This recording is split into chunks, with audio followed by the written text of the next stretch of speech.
Today's Wednesday, September 3, 2014, the 246th day of the year. There are 119 days remaining in 2014.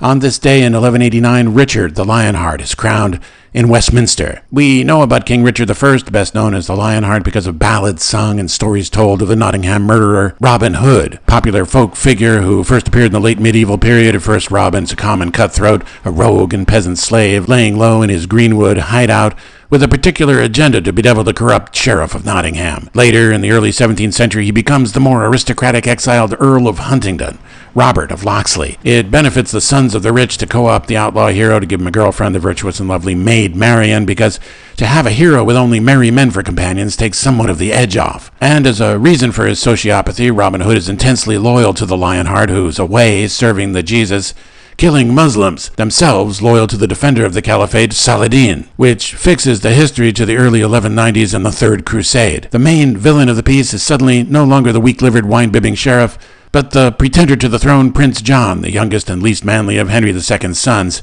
which serves any manner of political agendas. The Lionheart joins the Third Crusade to Christianize himself and his reign over England after a gruesome episode at his coronation, although he understandably prefers to spend most of his time at a palatial country bungalow in Aquitaine in southwest France between the Atlantic Sea and the Pyrenees Mountains along borderlands shared between France and Spain. And who wouldn't? On this day in 1189, Richard succeeds his father, Henry II, is crowned King of England, Duke of Normandy, Count of Anjou. For his investiture, he doesn't want any women present, nor any of those adhering to the religion of the Hebrews. It's kind of random. Can't really see the connection there because many exiled members of the tribe certainly share with Richard some of that same paranoia about women. Nonetheless, some nasty violence ensues because the rumor spreads, nobody knows how it got started, that the new king decrees it. So they say there's some out-of-hand fire starting involving houses and people. The king's appalled. He so much wanted his coronation to be a festive occasion, which it is mostly, except for the folks who were killed and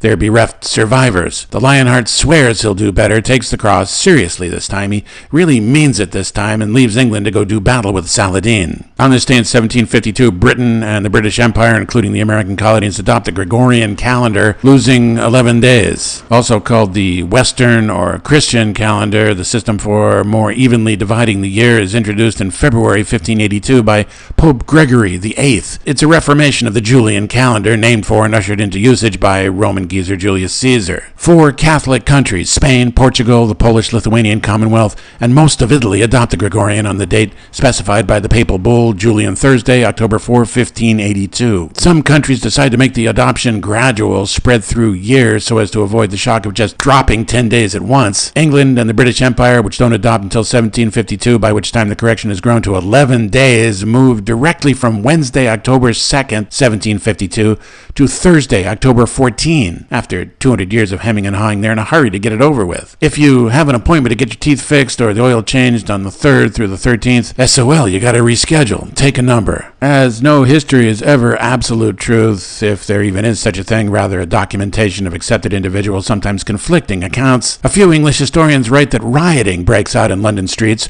with activist protesters demanding a return of the lost days, under the slogan, "Give us back our 11 days." This account is traced by revisionist historians to an oil canvas and widely distributed lithographic print by the artist and satirist William Hogarth, an election entertainment, from a series of paintings depicting the election of a member of parliament, the humors of an election. A secondary source for the story is the satirical journal The World, created by Lord Chesterfield, in which he characterizes his peers in the House of Lords as a mob. Mere sense, Chesterfield writes, is never to be talked to a mob.